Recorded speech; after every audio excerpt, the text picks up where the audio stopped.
La Fédération du Nord, le conseil d'administration et son président, M. Deswart, ont souhaité pouvoir aider les chasseurs qui restent dans le département à pratiquer leurs loisirs d'une manière moins onéreuse. Vous savez qu'on a une problématique de dégâts de gibier, notamment liés aux sangliers. Et donc, le conseil d'administration a décidé, pour une validation départementale, de baisser le prix du timbre sanglier, qui est nécessaire pour la chasse du grand gibier dans le département, sauf bien sûr pour le chevreuil, pour lequel ce n'est pas nécessaire. Et ce timbre était à 50 € et le conseil d'administration l'a baissé et l'a mis à 30 €. Ce qui veut dire qu'aujourd'hui, pour 138 € 50 plus 20, on chasse dans le département du Nord. Ou alors on prend le national.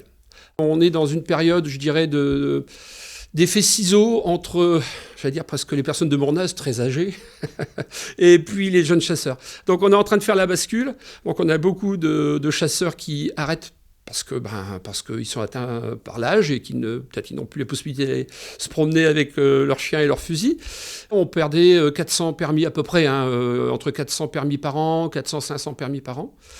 Là, on remarque à date égale qu'on est stabilisé. Donc je pense que cet effet de diminution est en train de s'arrêter, qu'on va arriver à stagner un peu le nombre de chasseurs.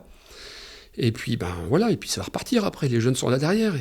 On a des jeunes qui arrivent à 15 ans pour la chasse accompagnée, parce qu'ils ont un parent qui chasse et donc ils vont l'accompagner à la chasse. On a les jeunes étudiants qui, eux, vont passer leur permis, donc là je dirais entre 16 et 20, 25 ans, 26 ans. Et on a de temps en temps, effectivement, des personnes qui sont plus âgées, des adultes aguerris, qui, d'un seul coup, peut-être par relation, par envie, passent l'examen. On a aussi quelques femmes, c'est important à signaler, parce qu'on a tendance toujours à penser que la chasse, c'est machiste, il n'y a que des hommes.